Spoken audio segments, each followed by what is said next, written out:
and welcome and thank you for joining us at the second Climate Crisis Advisory Group public meeting. For those of you who weren't able to attend the last meeting, CCAG was recently formed as a new advisory group to help inform the public, governments, and financial institutions, providing them with the most comprehensive science and guidance towards climate repair. This month, the group will be presenting their report on extreme global weather events, reported widely across the media in recent weeks as a result of the climate crisis. Now, the report shows that at the center of the climate emergency is the Arctic. Over the last 30 years, the Arctic has been warming 3 times faster than anywhere else on the planet. I mean, just let that sink in. This warming is having a significant impact on our planet's ecosystem, such as the rising sea levels and extreme weather incidents. Now, if we don't act now, dangerous weather events such as extreme flooding and heat waves will continue to endanger the lives of many across the globe.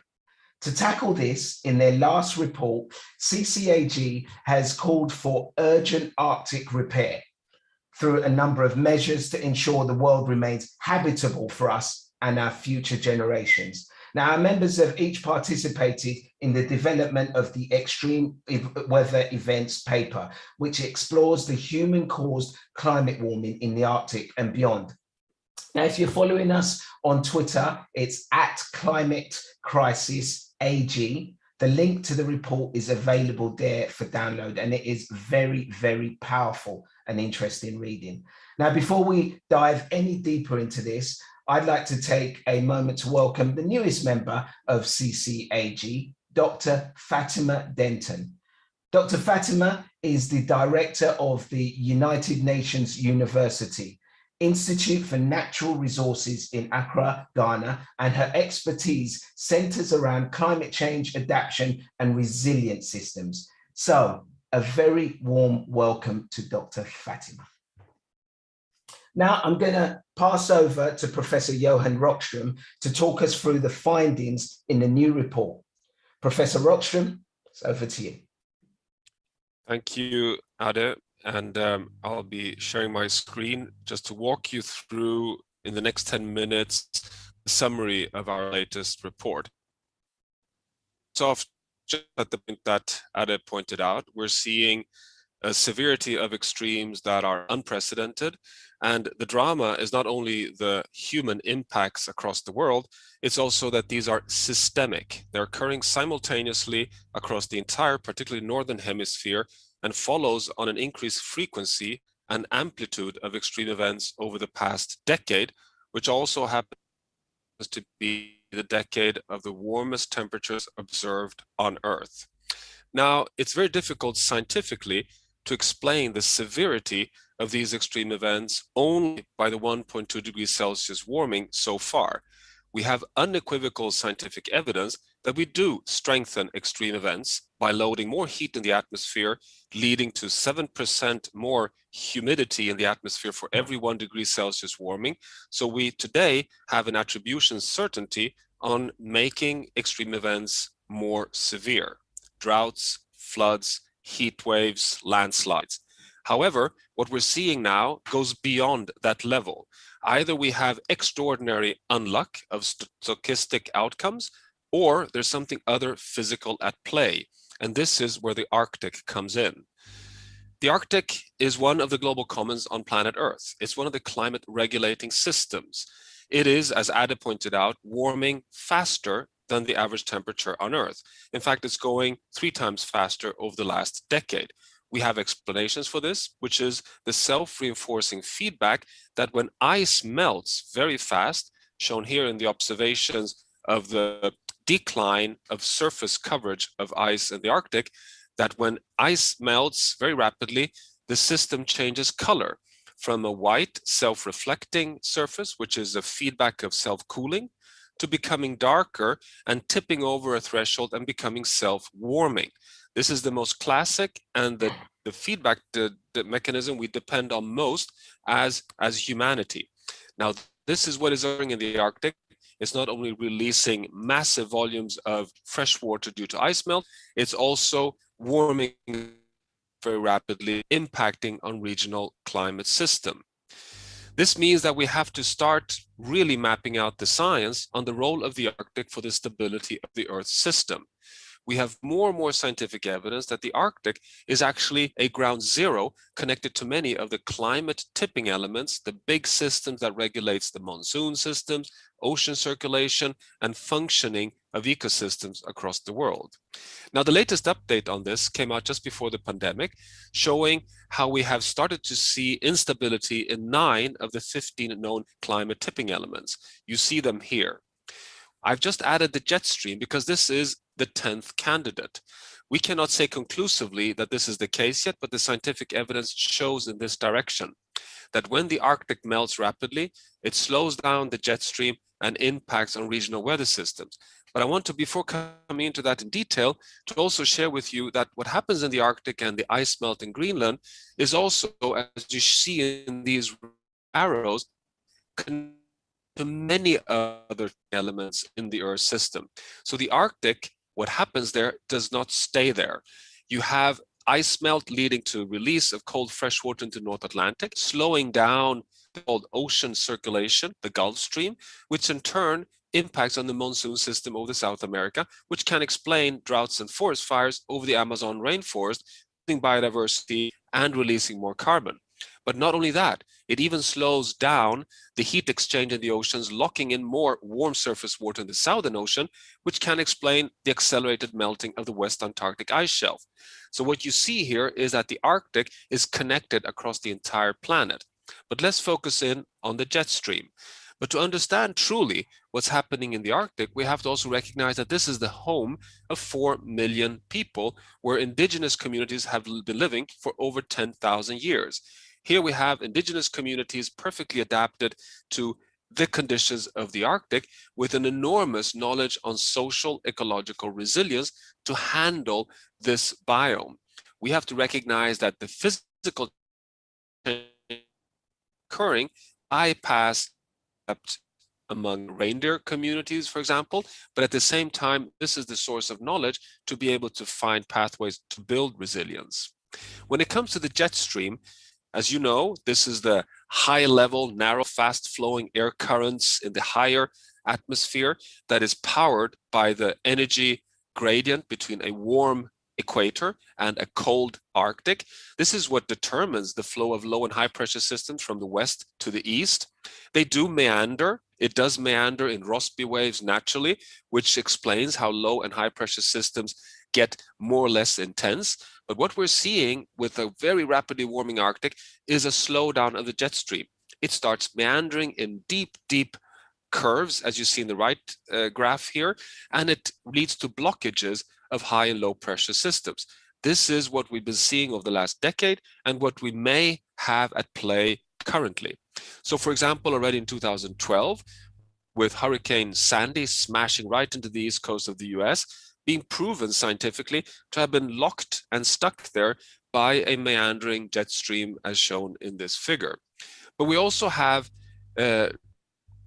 ample evidence now with regards to the extreme heat wave that hit British Columbia and the Pacific parts of Western US in July, with a so-called omega ridge meander of the jet stream, which locked in and stabilized a very deep high pressure, triggering the 49.6 degrees Celsius highest temperature ever recorded, 5 degrees Celsius higher than what would normally be perceived as an extreme, which makes it a super extreme, which is difficult to explain unless we also factor in the Arctic ice melt. So what we are seeing here is that the extremes go so far beyond what you would expect at 1.2 degrees Celsius warming that the dynamics of the physics in the Arctic very likely are connected to double power the extremes we see. Similarly, and that's still at the scientific assessment today, the downpours of flooding we saw recently in Western Europe, with the devastating flooding portrayed here in Germany, can also potentially be connected to the meandering jet stream in the Arctic, locking in a very, very severe low pressure system right over Köln and the western parts of Europe. Now, 155 millimeters of rainfall fell down in just 2-3 hours, which would be perceived even in tropical regions like in Nairobi, or if you would be in Kampala, as extreme rainfall. Now it occurred in the middle of the summer in a temperate zone in Europe with devastating impacts on society. So overall, we are in the scientific frontier. We cannot say with 100% certainty that Arctic melt slows down the jet stream, impacting on the systemic extraordinary extremes we've seen in 2021, but the scientific direction is clear. The story is therefore increasingly now simple and straightforward. Climate change is happening faster than anticipated. We've underestimated risks. We're starting to understand interconnectivities, have tipping elements that seem to be much earlier than we had anticipated, interacting with just a slow increase in pressures from global warming, and that this is a very strong scientific support for action, that the precaution and risk management must prevail.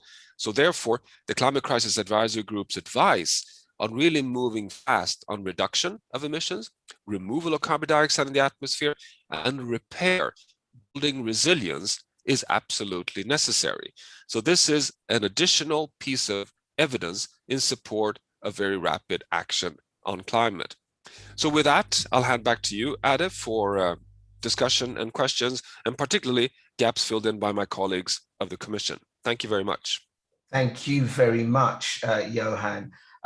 Professor Nerali Abraham and Dr. Bob Carell and Tero Mustonen, you have also heavily contributed to the research. Could we hear from each of you on your takes on the paper? And perhaps can we start with Tero first, and then we'll move on to Bob and Nerali. And please can I ask you guys to keep this as concise as possible so we have enough time for questions afterwards, because we've got some very good questions coming up. Dear colleagues, dear members of the public and media, greetings also from Finland, and thank you, Johan, for highlighting the 10 crucial, critically important points of the report so far. I would just add, as a person living in this particular region and looking at some of the changes underway daily, that one of the things we have to recall is that the North is a homeland as well. It's a homeland of over 40 different distinct indigenous peoples, as well as many, many other traditional local communities and cultures. Each distinct, and if we look at, for example, the Haida, who are at the kind of boreal edge, their oral histories can date back 10,000 years to the last ice age. And this is one of the things we tried to put forward in the report, to try to say that the Arctic has a memory, okay? The Arctic has culture, and the Arctic has solutions.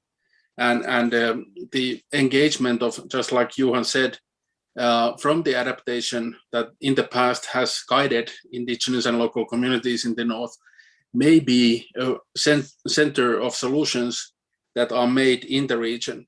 Why does this matter? One of the things that not all may understand is that 1/3 of world's soil-based carbon is still here in the peatlands, in the forests, and in the other ecosystems. That's a massive amount of carbon that's still on the ground. And that's why some of the solutions that we may be able to provide from the region to cool down as well, using nature-based solutions, are of immense value. To conclude, I would just say that in a way we need a Marshall Plan for the North.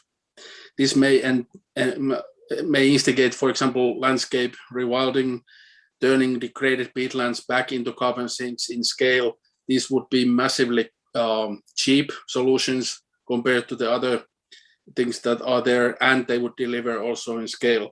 And the other one has to do with equity. Much like other global South and other parts of the planet where colonial practices and the dark histories that happened, many of the northern communities have faced the question of not recognizing their rights. So once we transform and once we go forward, as we said in the report, it's of utmost critically important task for us to do it in new ways that have not been done before. Realizing those rights, realizing equity, and a very open and large discussion on what will work both in the region in scale and then from outside the region as we try to save our precious home and the amazing planet Earth. Thank you. Thank you very much, Tero. Can I pass on to you, Bob, please? Yes, thank you. I think Johan did a stunning job of outlining the challenge we face. But the deep part of what was underpinning much of what he has said and just said is a profound impact on what I just would call the socioeconomic systems of the planet, particularly the Northern Hemisphere. We're going to see changes that we have not seen before that get right down to the very everyday life of people living on the planet. And I think the idea that we now have before you scientifically, and it's pretty hard not to get there unless you bring into the equation the changes that are occurring driven by the climate system. But it really is time to act. And I often think of our committee or our group is the Climate Crisis Action Group, because that's what we are trying to bring to the table and to be focusing on how we can reduce our emissions as rapidly as possible and maybe even faster if we could get our heads going well, and then to remove the source, but most to be prepare by repairing for the future. So the 3 R's are the foundation of this committee, and the science is the driver behind it, and the people of the planet are affected by this remarkable development in the high Arctic region of what I call the high north. Thank you. Thank you, Bob. Can we finally finish off with Professor Neroli? Yes, thank you very much. So I think that the point that I would want to add to what's been said already is that the severity of these extremes that we're seeing playing out across the planet are worse than what most scientists would have thought was possible at warming of 1.2 degrees. So a few examples, that heat wave that we saw at the end of June in the Pacific Northwest, we had temperatures there being broken by 5 degrees. I mean, that's something that shouldn't be possible when we already have 100 years or more of climate records. To be able to break records by that amount, normally we're talking about breaking temperature records by fractions of a degree, not by 5 whole degrees. So that's an example that has been determined to have been virtually impossible without human-caused climate change. But the severity of that event at just 1.2 degrees of warming is just truly astounding. And another example from Australia, it's quite close to my where I am, is the Black Summer that we had here in 2019 and 2020. And we look at the severity of that fire event. And if we go and look at climate models that have fire built into them, models cannot get a fire event of that magnitude, even under high emissions out to the end of this century.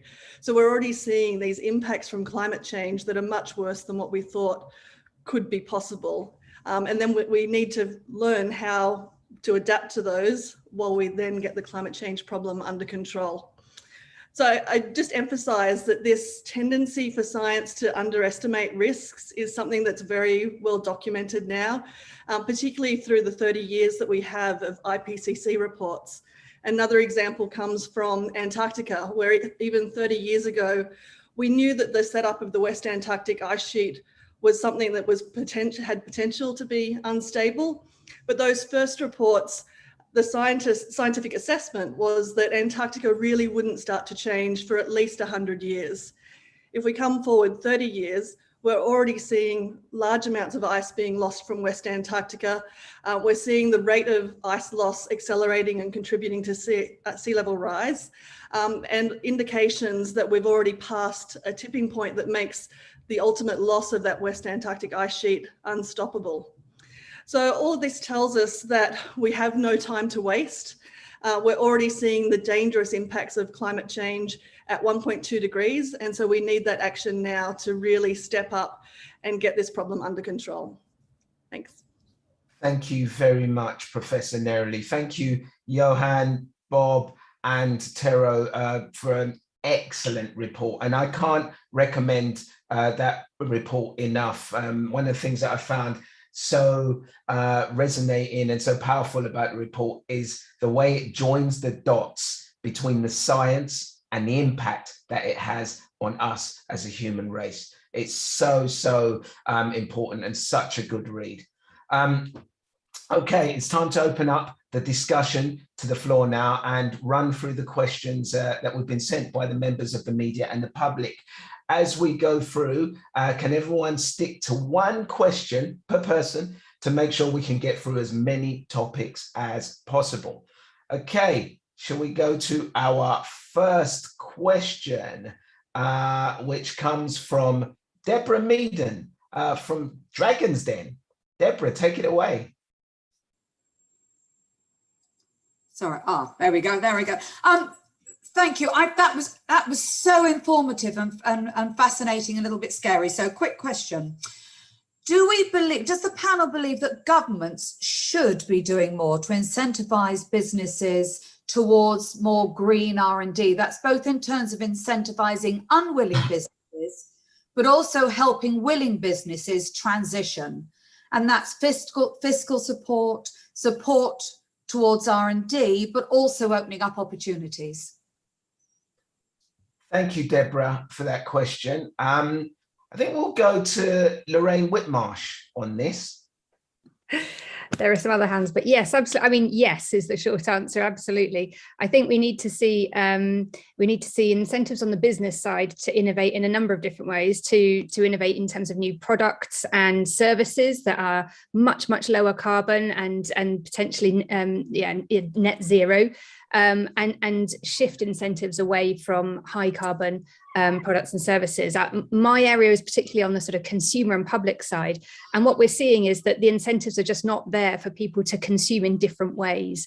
And so while there are sort of, the public are saying they're really concerned about climate change, they want to do the right thing.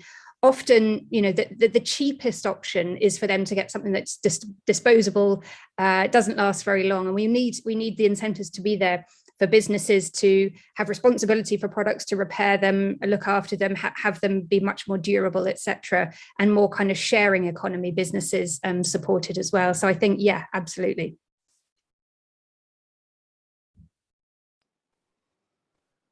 So thank you, Lorraine. Mark, I see you've got your hand up there.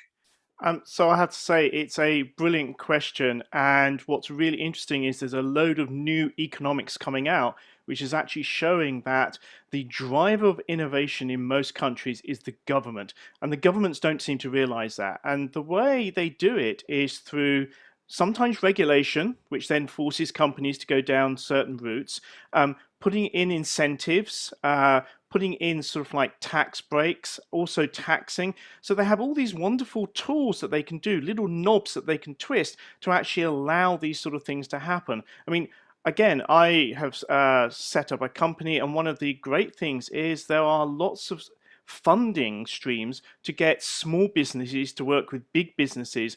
And what we need is more of this and more insight into how the actual economy runs. And I have to say one final thing, which I am always struck with when I work with incredible business people, and this is something that I slam into government time and time again, which is you can have the strictest regulations you like, but what business says is, please don't fiddle with them every 6 months, because we basically build our business around what you want and the regulations. And secondly, and this is really key, enforce your regulations, because actually what happens is if I'm running a power station and I'm doing it correctly, what I'm going to get really upset if somebody's making more money than me down the road because they're cheating. Okay, and actually, for me, the most important thing is all the great business people I've ever worked with, they will always make money because they're that good. But actually what they want is a level playing field so they can show how good they are. I see you nodding your head away there, Deborah. Just one more. I think Dr. Aranova wants to answer this question as well. Thank you for that question, Deborah. And just adding to what others have already said, 2 points. The critical role of government in promoting innovation has to be to provide the insurance cushion. Effectively, you've got to de-risk the risks that innovators are taking.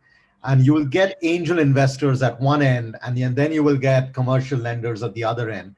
And there's this valley of death where a lot of innovation dies. And that's where you need the de-risking that comes from limited amounts of public money. The second point I would say is that governments have to work together. It is very clear when you look at innovation that is needed at the scale and the pace at which we need to operate to respond to the climate crisis, that no single government is going to be able to do this alone. No single company is going to be able to do this alone. And we need to look at the conditions under which collaborative technology platforms work. Clear targets, looking at reducing prices, pooling in resources and cash in kind, figuring out the intellectual property in advance, looking at large-scale deployment for testing out their technologies. These are the ways in which technology diffusion can happen faster than in kind of this slow boom way, which simply will not suffice for the crisis we're in. Thank you very much for those answers. I hope you were satisfied with that, Deborah. Thank you, and I hope to see you on the panel once again in the future. So we're going to move on to our next question, and that comes from Urmi Goswami from the Economic Times of India. Hi, good afternoon. When you look at the report, it talks about the reduction part is about deep and rapid emission reduction, and clearly science keeps drilling it into our heads that a lot of what's happening in the Arctic today is not what the emissions that we have had now. It's emissions from years and years ago. And I'm wondering that while we are looking at the future and talking about emission reduction, perhaps another parallel side of this conversation is could this situation in the Arctic, the loss of sea ice and the thawing of the permafrost, be treated as a loss and damage issue? And if you do treat it as a loss and damage issue, wouldn't then we be having a more robust conversation and perhaps a more equitable conversation around this? Who would like to take this question? I think we'll go to Lavanya. Thank you, Urmi. That's a terrific question, as always, from you, and insightful. It can be sort of framed as a loss and damage issue, but there are sort of two entry points to this conversation, to having a more robust conversation around loss and damage. I think one is at the international level. And as you know, the international negotiations have addressed the issue of loss and damage. Right from the start, in fact, the small island states have raised this as a critical issue to be addressed at the international level. However, the framing of the loss and damage issue in the international negotiations, to the extent that we try and frame it as a liability issue, it is deeply politically contentious, and as a result has not made much traction if framed as a liability issue. So the Paris Agreement in Article 8 and accompanied by the sort of COP decision 1 CP21, paragraph 53, does look at the loss and damage issue, but makes it clear that this is not going to be framed as a liability issue. So the alternative framing at the international level, which can gain some traction, is a solidarity framing, a framing in which we attempt to assist countries and vulnerable communities and marginalized communities with dealing with the impacts of loss and damage. And this can take many forms, of course. All kinds of assistance could be brought to bear, technical, financial, in terms of capacity, in terms of providing assistance with voluntary resettlement, with migration. There are a whole host of ways in which vulnerable communities can be assisted, marginalized communities and countries could be assisted, as long as we think of it as a solidarity sort of framing rather than as an issue of liability, which at least at the international level is not one that has any legs. However, there is another level at which you could have this conversation, and that's at the national level. And and at the national level, there's some scope for picking up on this liability question to the extent that particular communities wish to use this use the issue of loss and damage as an issue of liability against for instance, carbon major fossil fuel producing entities. It could be raised in national courts through national litigation. There are many procedural hurdles that have faced these kinds of cases, but these kinds of cases are being brought. Not hugely successfully so far, but there are early indications that there might be some success in these cases at the national level. And one of the ways in which science can assist in these cases is in the development and rapid development, really, of attribution science. Science which actually can demonstrate causal links, even if the links are just in terms of enhancing the chances of a particular extreme weather event happening because of man-made or human-made climate change. But the science has developed quite rapidly in that field and is providing the evidence base for some litigation in this field in terms of loss and damage and getting reparation for loss and damage. So yes, to conclude, yes, certainly need a robust conversation. There are different entry points for this at the international level. Framing primarily is one of solidarity and assistance. And at the national level and national litigation, there's some potential for a liability-based conversation.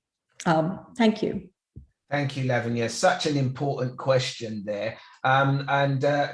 Johan, would you like to tackle this one as well, please? I just wanted to compliment Lavanya's really important answer here by saying that I think what we've shared in this report shows ample scientific evidence that we have to raise the whole loss and damage discussion to a new level. That not only do we have additional warming in the pipeline, we also need to keep all the carbon sinks intact. And interestingly and importantly, these carbon sinks are in what we call today global commons. These are the Arctic, the permafrost soils, the Amazon rainforest, the temperate forest, all the irrecoverable carbon systems that are within nation-state borders, but we all depend on them for the stability of the economy and world development.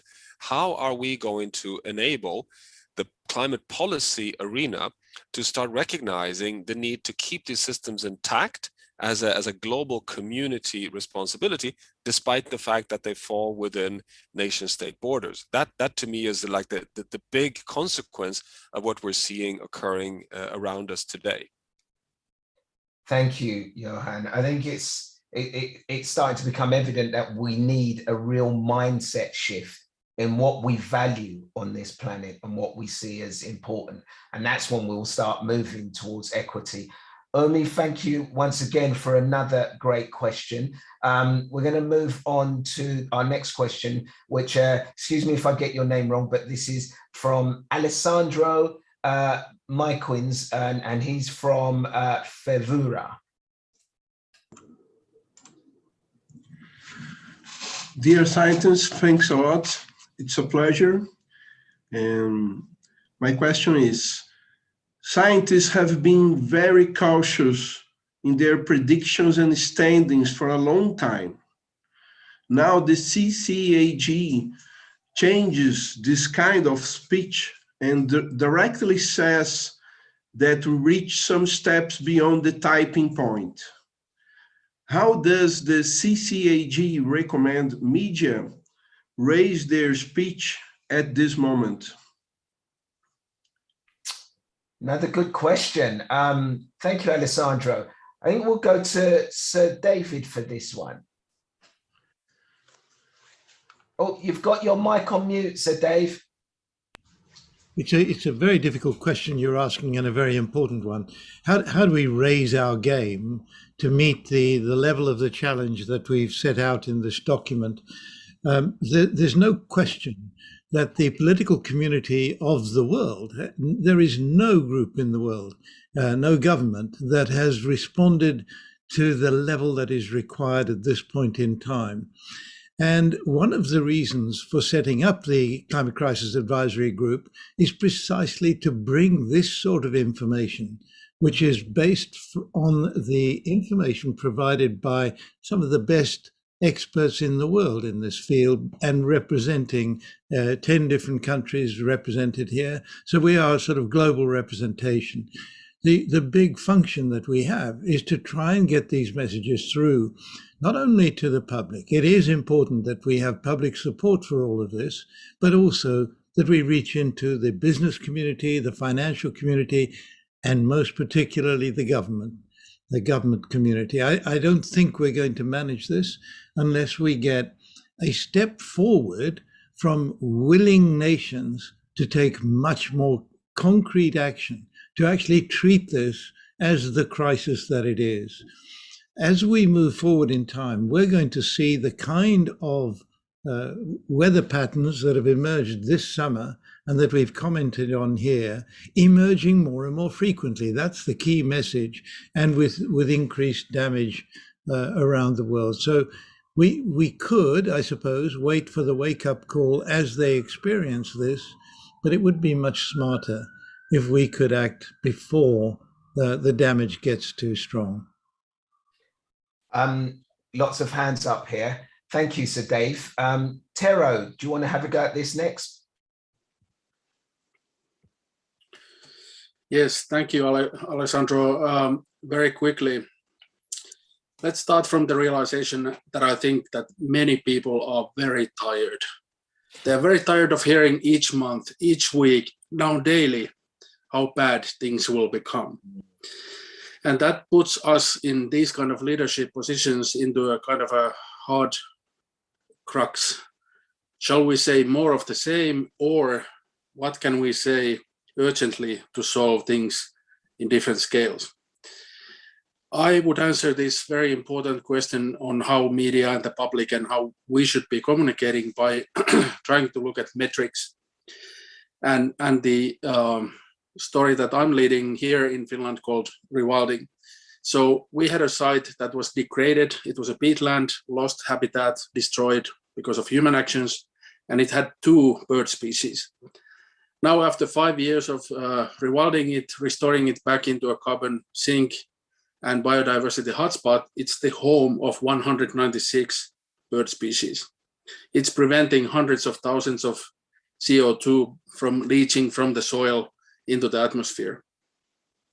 One of the things why I would say these metrics is to convince the skeptics, because they will always be there saying, no, oh, it's not like that, or whatever their motivation might be. Now, if we would bring forward these kind of metrics, as I was explaining about a real world site, 180 hectares, 196 bird species that made a comeback, many of them breeding, including extremely rare Arctic waders, Derek sandpiper and others, those are the kind of, it's a hand that we can reach out and say, join us in a historical coalition today, and look at the metrics of what science will bring forward, as well as, of course, where it's applicable, local and indigenous knowledge. But that's in a way the best combat or the best narrative that I have come up with in trying to not to create false hope on anything except the actual things we are advancing in scale. And that might be the way to capture the solution space. Again, by concluding, saying that I think all of us in the group feel how tired the nations are, how tired the publics are, how desperate they are, and how much are being impacted in India, Africa, and all other places. And that's why it's the metrics and the narratives that on solutions that actually work that might shift us from this very dark spot where we are. Thank you very much for that answer, Tero. Nerily, I mean, it's such an important question in terms of combating fatigue and getting the message across right, because people are hearing this time and time again. How do we do this? Yeah, it's very challenging, and I think there's 2 points that I wanted to make, and I think the first one is that there are large differences in how climate change and how extreme events are reported in different areas of the media, and in different countries as well. And so I think that firstly, it's really important when we do have these extreme weather events in the news cycle that there is that link made to how climate change has made them worse. So this isn't just seen as just part of the weather that we normally live with, that we make that connection in people's minds. But I think that the second point is that we need to also make sure that we don't send a message that it's hopeless, even if we have gone beyond tipping points, even if we can't rein temperature into limiting it to 1.5 degrees, which looks incredibly unlikely at this point in time. Even if we fail at those things, there's still a planet that's worth fighting for, and there's still a worst case scenario if we continue to let the climate change problem become worse. So we really need to have that message that we do need to take action, and even though we see these terrible impacts from extreme weather events, there could be a lot worse down the track if we don't take that action now. Great answer, Nerily. Really great answer. Can we get an answer here from Fatima as well, please? Yeah, thanks a lot, Ade. I think the question about how do we sort of ensure that we have a story that can be told widely, I think it's important one, but it also means that we have to ensure that we are front-loading our comms, in terms of our communication messages. I think if we talk solely in terms of biophysical statistics, and if we're not talking in terms of the implications of what the biophysical is doing to people, because ultimately this is happening to people. So if we talk about places in Africa that are going to get drier or get wetter, and if we talk about potential impacts on agriculture, I think we might make a lot more impact than if we just talk about the biophysicals. I think it's also important that we bring in journalists, because most of the stories we read about climate change are stories that journalists are going to tell. So the capacity to be able to understand the biophysical and the social vulnerability aspects of climate change is very important. And we can't do this if the capacity of those people that are telling the story, we're not building their capacity. So I think first we need to find where is the hopeful messages, the hopeful story, but we need to talk about these stories in terms of poverty, especially in the case of Africa, in terms of job loss, but also in terms of other mega trends that we're seeing, migration, etc. I think if you just talk in terms of the 1 degree Celsius and all of that, decision makers may not quite understand fully what the implications are. So we need to start talking more about human vulnerability rather than just the biophysical elements. Thank you very much for that answer, Dr. Fatima Denton, and I couldn't agree more. We need hope. We need to join those dots between the science and the impact on the humans, and we also need journalists to get involved, which is exactly what this group is also about. Right, we're going to try and speed things up because we've got so many good questions to get through. Our next question comes from Dr. Aditi Mukherjee, who's a member of the public. Dr. Aditi, take it away. Hi, thank you for a very interesting presentation. I think what Tero also talked quite well, and I work with them in the IPCC report. So I think the important point about the climate change not being a historical or a political event, but it's absolutely a consequence of this long history of capitalism. I think that point was cannot be made, is not being made enough. I think there is a lot of focus on the biophysical changes, but the reasons, the root causes of climate change is not very, I think, quite out there. I think that's something. In that context, my question is that while there is a huge recognition also within IPCC and IPBS about the need to involve indigenous communities in places like the Arctic and everywhere else, how do you actually move beyond tokenism and actually involve them in a proper high-level decision making? Thank you. Thank you. Some pretty deep responses there, but yes, who would like to take on this question? We've got a hand up. Can I see your hands up? Lorraine Whitmarsh, let's hear you first.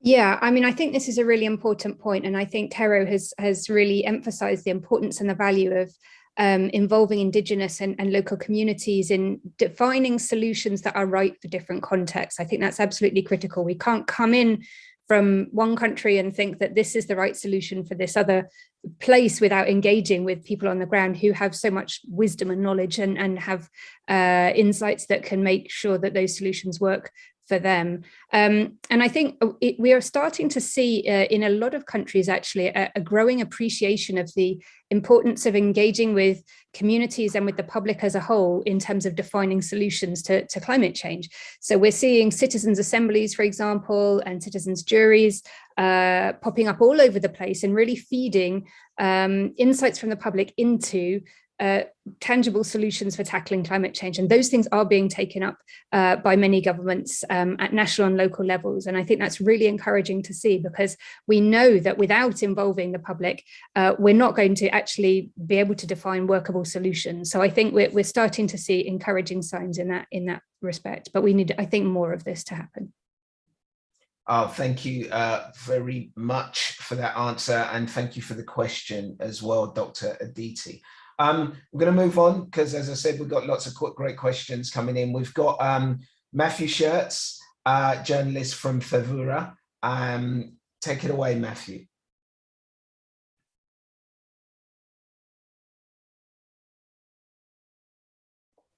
Is Matthew here? Yes, now I am. Great. Hello. So I'd like to ask, this study deals principally with the Northern Hemisphere. Can someone talk about what the impacts of the melting in the Arctic will be on the, if any, on the Southern Hemisphere? Great question. So who would like to take this one? Where have we got? Let's see, have we got any hands up on this one? How about you, Sir Dave? Well, I was just going to suggest Johan, because Johan actually dealt with this in his comments, but I know that he has much more to say about it. Johan, I can just I can start. So, I mean, to begin with, just to say, Matthew, that we are here in the scientific frontier, just like Nerli pointed out. Much of these nonlinear dynamics and interconnections within the Earth system are not fully, kind of established as conclusive results. But we have more and more scientific indications that when the Arctic melts, both the warming and the release of fresh water changes the ocean heat circulation in the North Atlantic. That is well established, which in turn impacts on the monsoon systems. Most research is established with regards to the South American monsoon, which then impacts and reduces, causes extremes, but it can also explain droughts over the Amazon rainforest. So there you have a direct impact on freshwater supply in Brazil, for example. There are indications that it also impacts on the West African monsoon. So you could have a double impact both on the Sahel and in South America, less established though. But then, as I mentioned, there is quite well established evidence that the slowdown of the ocean heat circulation means, of course, that less warm water reaches the Northern Hemisphere, which means that more warm surface water is locked or slowed down in the Southern Ocean, which accelerates the melting in West Antarctica. But then you have Tero's point here that the Arctic warming leads to thawing of permafrost, which is a general release of greenhouse gases, which warms the entire world. So, of course, you have that impact on all systems in the world, all extremes.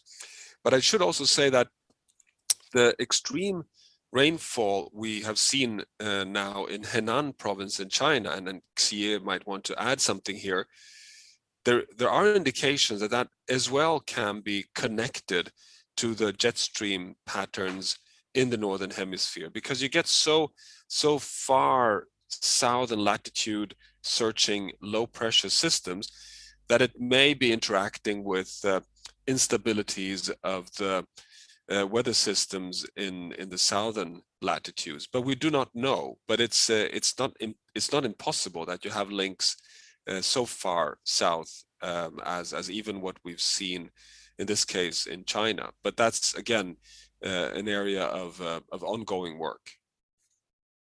Thank you for that comprehensive answer there, Johan. Mercedes, I see your hand is up as well.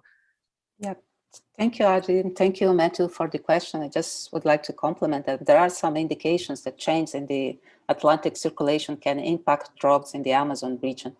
And you saw very recently that the Amazon forest is responding to different impacts of climate change, but also to local changes like deforestation and forest degradation.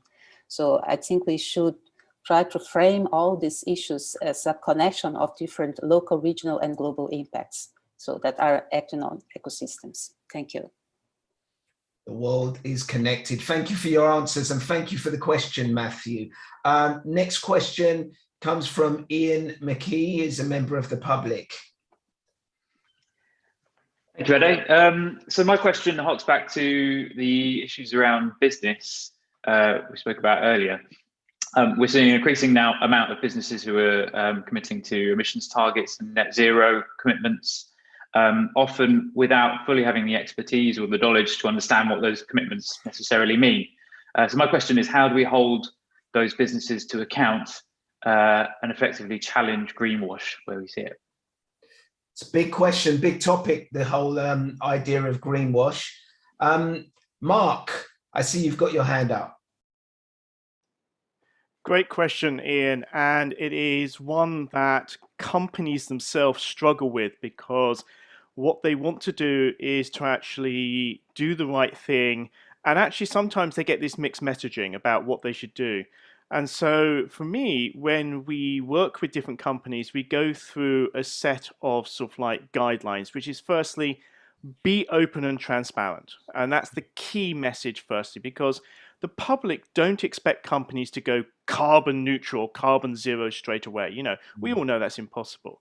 And so therefore it's firstly, calculate what you emit, okay? Work it out, use life cycle assessments, etc. There's lots of tools, there's lots of agencies out there that will help you to do that.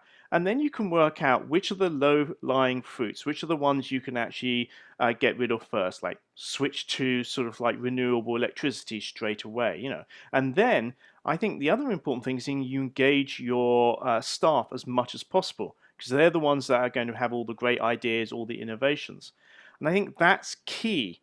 I think then what we're straying into is the whole area of then carbon credits or carbon offsetting. Now, we've done a massive report recently, UCL and Trove Research, looking at the huge future of these offsets, and it's going to grow by about 10 to 20 times in the next 10 years, because companies are finding that they are hard to get rid of emissions that they want to be able to sort of like show to the public that they're dealing with. Now that, hopefully, new guidelines, hopefully some regulation will be coming out by COP26 that allows these to actually be much more transparent and much more, I would say, honest in what is a ton of CO2 being taken out. So my advice to business is be open and transparent, go through the motions, engage with your supply chain, because about 11 times the amount of emissions for companies in their supply chain, and then at the same time engage with your clients and your public, okay? So like say, look, we're trying to do our best, how do we do it?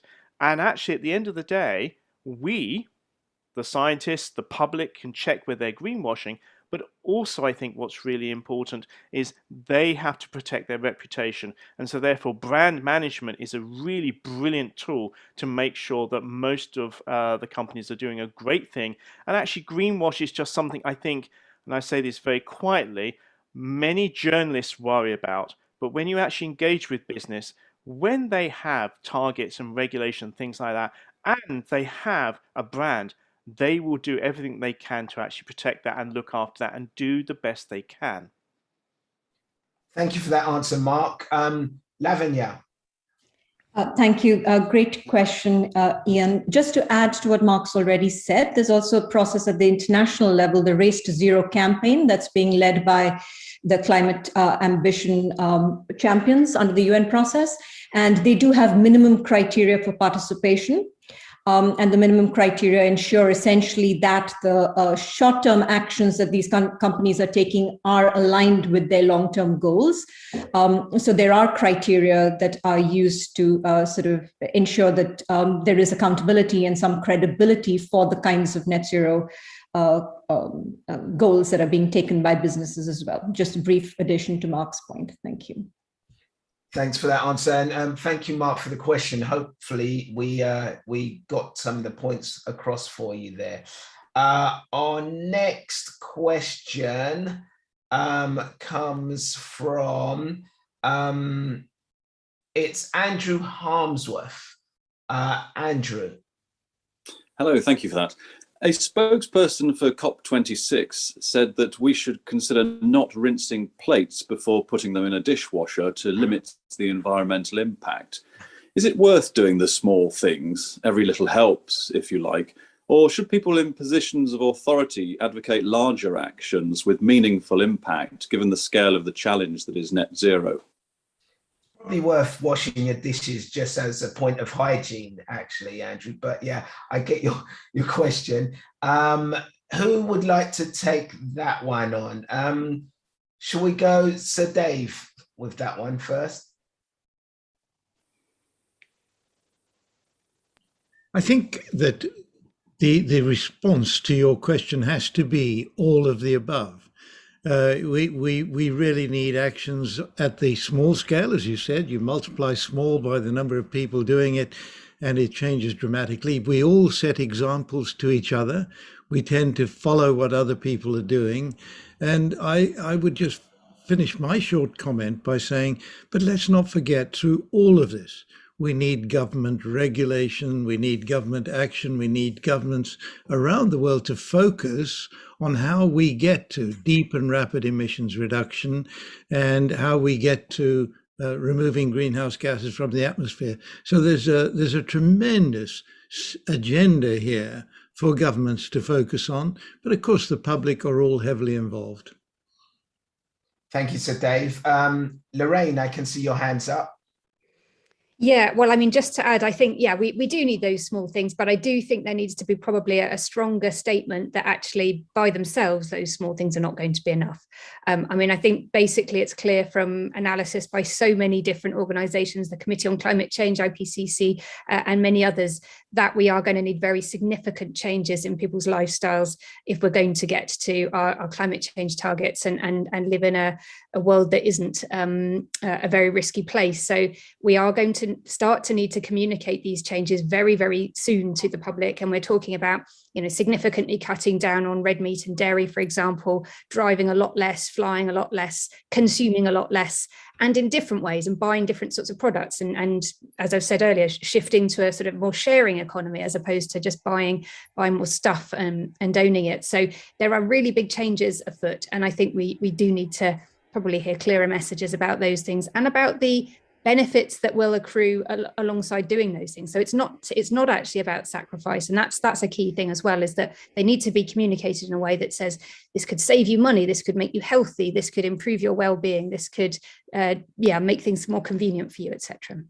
Thank you, Lorraine, for such a great answer. I mean, it's so much about giving the public the knowledge so they can empower themselves. Aranaba, you've got your hand up. Yeah, thanks, Ade. And again, thanks for that question, Andrew. I see it in three ways. You know, each of us as consumers, as producers, and potentially some of us as regulators, right? I think the behavioral nudge is something that has been underused in a way, and I wouldn't completely take it out of the equation. But whether you need senior government leaders to do that, or it's a behavioral nudge in the form of a price signal, or it's even a behavioral nudge in the form of just what kind of products or low carbon product is easier to access compared to another one. You just make it easier for the consumer to make that right choice. But as producers, and this is what Lorraine also was, I think, referring to, just a couple of weeks ago, I wrote about the potential for India's circular economy and whether we can have a circular economy unicorn, $1 billion valued business. And there are actually companies, startups, that are already raising tens of millions of dollars and valued at several times that multiple. And we need to make sure that those are the kinds of businesses that see growth faster than the regular business, right? And that's it goes back to what Mark was saying earlier with regards to the previous question. When you see the businesses that make those right choices also beating the stock market averages, then you know what is it that you need to do. I think where governments need to come in, they need to make it very clear that despite these behavioral nudges, despite the startups looking to innovate in the sort of greener economy, there is a serious problem with the amount of carbon that's already in the atmosphere. There is a serious problem with the amount of carbon that's going into the atmosphere every single day. And that's what today's report is outlining and the risks associated with that. And it's looking, if businesses could, if governments could focus on those bigger wedges of reduce, of remove, of repair, then we've got a neater division of labor than the either or choice, which I know you weren't suggesting it that way, but it was often dismissed as one. Thank you, Arunava. It's such a good framework, that reduce, remove, and repair. Such a good framework for governments to take in mind and for the general public as well.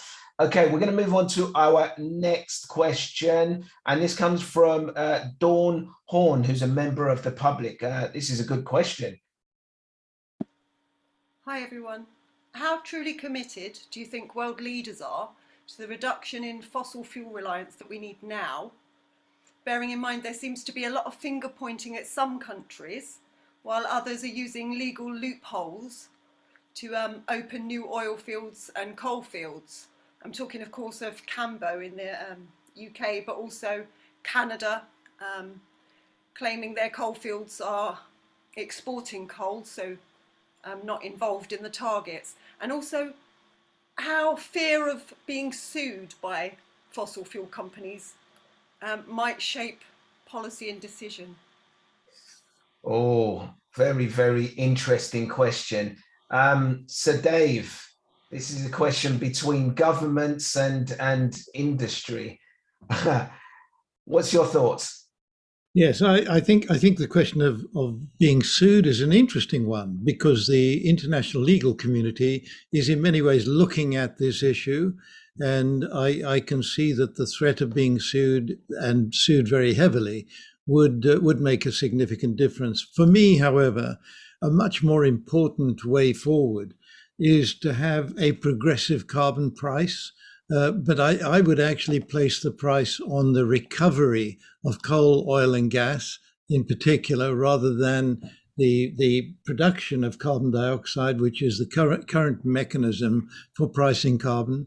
But if we could do it on the recovery of coal, oil and gas, then we could progress the price upwards so that all of the alternatives come into the marketplace, and the companies themselves that are doing that would recognize that to continue into the future, they would have to switch across to clean processes.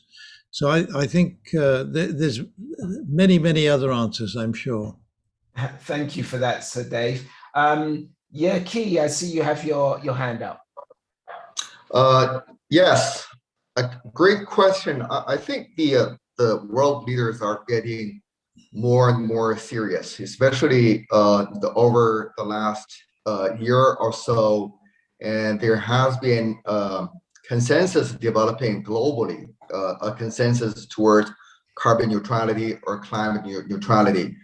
The world leaders are doing this, I think, in many ways because they are forced to do so. What is happening in the last week and the week before, as we have seen in Germany and also here in central province of Henan, in the capital city of Zhengzhou, and this a major rainstorm just happened a week ago.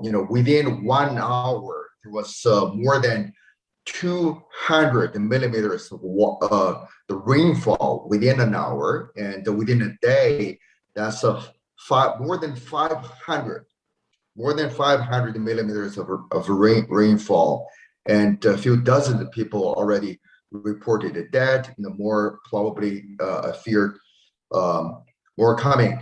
I think at the time of speaking, a major typhoon hitting the east coast of China, and here where I am in Beijing, I can still hear the rainfall right outside my window. I think the world leaders are realized these very severe and serious impact in a hard way. And the report just presented by Professor Johan Rockstrom today just made a statement that we tend to underestimate the risk. I may add, we tend to also underestimate the severity and underestimate the impact of all these extreme weather events. I think the world leaders they have seen this is happening, and here in China, and a target for carbon neutrality is declared, and we also have seen the United States and China are talking about cooperation on climate change actions, and the two countries altogether account for more than 45% of the world emissions. But so far, we have more of rhetorics than action. I think one of the main reasons is the trust, the mutual trust between the countries and among the leaders are not quite there yet. We have been hearing from the Secretary of State in the United States are talking about cooperation, competition, and confrontation towards China. And we also hear the response from China that you can't really get serious cooperation when you are emphasizing in many fronts the confrontation. So I think right now this is a time we really need very serious cooperation among the countries, and particularly among the major emitters of the world. And in getting that, I think we really need to develop this mutual trust among the governments and also all of the world leaders, something we just badly needed right now. And I'm very fearful. I'm very, very fearful for what I have seen so far. But this is what we need, really. Thank you. Yeah, I mean, there was so much more we can delve into with that question and those answers as well. But we have to move on because we've still got some more great questions, 2 more to go. Our next question comes from Greg Dance, a member of the public. Hello, can you hear me? Yes, we can, Greg. Go ahead. Thank you. This is covering water. Does the panel have an idea of when the Himalayan rivers that feed major population centers in Asia from glacier meltwaters might dry up, this possibly forcing their abandonment and the consequential new massive scale refugee crisis? Yes, good question. Shall we go to Johan for this one, please? Yeah, thanks, Greg. That's, of course, one of the very central existential questions that the cryosphere scientists are engaged with. Just, I think it's 2 months ago, you should have a look at that, a very important comprehensive assessment, the largest ever summary from the cryosphere science community, mapping all the mass loss in glaciers around the world was published. And it showed for the first time that all ice sheets on Earth are losing mass, including the third pole, the Himalayas. Not as fast as in Alaska or in the Arctic or on Greenland, but they are losing mass.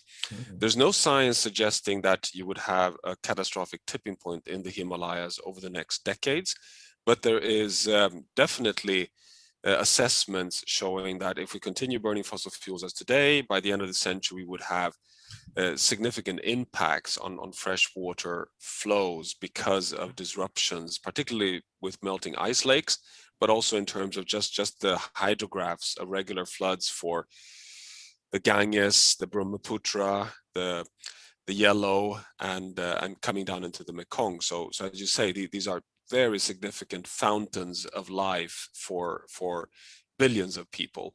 But I have not seen so far signs suggesting that we are very close to a what you could call a dry up or close tipping point. But again, we have, as Nerli pointed out earlier, decades of tendency of being very conservative and careful in the IPCC assessments. But what we're seeing in the real world observations, more rapid ice melt, even up in the Tibetan Himalayan ice sheets. I was in Bhutan a couple of years ago making a documentary on climate change, and they are very, very much preparing for the melt in the third pole up in the Himalayas. You know, they've got early warning systems, and they realize the huge consequences of the impact if they have massive melt from the glacial pools. I see, Yerki, you have your hand up as well for this question. Just add a little bit to what Johan has talked about. Indeed, the scientific research so far has not indicated any tipping point in the next decade or so. However, by just around 2070, the decade of 2070, that is probably where we begin to see the tipping point, the turning. Between now and then, there will be the increasing the runoff, from these 7 major rivers from the Himalaya. But after that, then we begin to see less and less runoff on that. I think there is one important dimension that we need to keep in mind.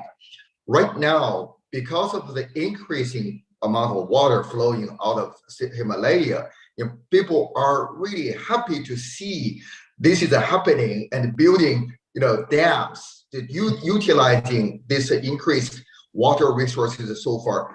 Then this probably, before too long, we have to worry about when decades later, and when the water began to decrease, and all this production system and power generation system, and we'll have nothing to be based on, and then we'll face an even severe problem that we need to deal with by when that happens. Wow, that's another point that actually I didn't even think about. I hope that answered your question, Greg.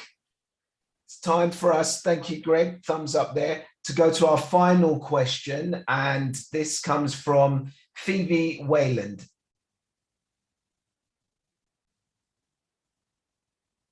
Hi, Phoebe, can you unmute yourself, please? Sorry about that. Yeah, thanks very much. Thank you to everyone for being here today and for allowing my question. The UN Framework Convention on Climate Change asks nations to undertake educational and public awareness campaigns on climate change. Would the panel agree that the best way to place the climate crisis high on the public agenda is through television and online news? What's the best way to get climate change regularly into the headlines? And I'd like on this question to point specifically to national broadcasters, such as ours here in the BBC in the UK, for whom questions of impartiality and balance can sometimes get in the way of clear messaging and perhaps be a barrier to them in expressing the climate emergency as powerfully as perhaps they could. Thank you. Oh, I hope you know I did do a documentary on this on the climate change, Phoebe, and I hope we were balanced with our journalism in that documentary. But let's get to Lorraine. Do you want to answer this one, please? Yeah, I'll have a go. So I think it's absolutely critical that that broadcasters are covering this issue, and I think they are to some extent doing that. I think the coverage of recent extreme weather events has been making the news, but I do think as well, I would add that it isn't only about mainstream media. I think we get our information from a number of different routes, and the media is just one. So we need to kind of make use of informal social networks as well. So, you know, through our communities, through all sorts of kind of different routes, through our friends and family, through schools, through everywhere that we kind of encounter opportunities to convey information about climate change and about the solutions to tackling climate change. Because I think it's really critical that we're hearing it from people who are trusted messengers, from people who are like us, from people around us who might be taking action to tackle climate change, because these are people that we're going to listen to very closely. And while definitely that it's important that it's covered in the media and that we're hearing about these things also, it's also about, I think, those closer communicators that are going to be more influential in people's decision making. Thank you, Lorraine. How about Nerali Abram? Let's hear from you next. Yeah, thanks for the question. And I agree that broadcasters have a huge role to play in this space. And I think over the past couple of years, increasingly we're seeing really well illustrated, interactive type stories to really try and engage people and to put climate change in a context that they can relate to. But I would say in terms of education, that we also need to look at the education that we're giving children. And that's something that actually gives me a lot of hope in seeing how aware our young people are of this problem and how eager they are to be part of a solution. And I think that everything that we can do to empower those young people to make them part of that solution is going to help us in finding our way out of this. Thank you, Nerali. Dr. Fatima, I'd like to hear what the landscape's like in Africa in terms of, or in your region, in terms of the press and yeah, in answer to this question as well. Oh, you're on mute. Thanks. No, I think most, I mean, the stories are coming out. There are good stories on climate change that are coming out in Africa. But as I said before, I think it's going to be hugely important to get journalists more involved. But not just stay with journalists. We have to talk to faith-based organizations as well, because that's a very important part of social life in Africa. We have to also talk to people that are in the informal sector. The informal sector is a huge purveyor of jobs, and we don't tend to involve them very much. They are on the periphery rather than very much, you know, in the core in terms of the discussions that we're having. So I think there's a range of people that we can involve in the conversation, but it also means that we have to raise the capacity. I think the way journalism works sometimes is a little bit different between what happens in, you know, the Western world and what happens in Africa. But I think if we want the stories to be out there, we also need to raise the capacity of journalists so that they can report accurately, because there's a lot of fake news actually. So ensuring that journalists are able to report accurately, and they're not just sort of feeding on the kind of doom and gloom stories, I think is also not what we want. We want stories that are hopeful, that are positive, because, you know, there's a general fatigue about climate change these days. People feel like, you know, we've heard it all. Every IPCC report that comes out tells us about how dangerous it is and how urgent it is. So I think we need to start saying, where are the hopeful stories? How do we source them? How do we ensure that, you know, those that are in power and can make decisions are armed with these hopeful stories? Because if we don't do that, then we will continue heightening the urgency, but not really doing something in terms of the action. Yeah, totally agree. And such a great point about the church in Africa and the influence and getting the message through the church. We'll finally go to Mark on this question, and if you could keep it brief, Mark. Oh, very brief. I was completely agree with Fatima. I think that at the moment we have a problematic balance in the media because it's all sensationalism. It's all about fear. It's all about doom, destruction. And okay, I mean, we've been trying to tell everybody for 30 years that the world is changing and climate is, and now people are listening. But I completely agree with Fatima. We need those positive stories. We need the empowerment of people. We need people to see that actually we have all the tools. as a global community, as humans, to actually change the way we do things, to improve people's lives, to improve the economy, actually create jobs at the same time as we actually save our planet for ourselves. And so I would completely endorse what Fatima says.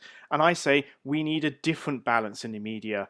Yes, have the fear, get the science out there, but at the same time, empower people, make sure they understand that there are so many great things that government, businesses, and individuals can do. And actually, the future could be a fantastic place if we allow it to be.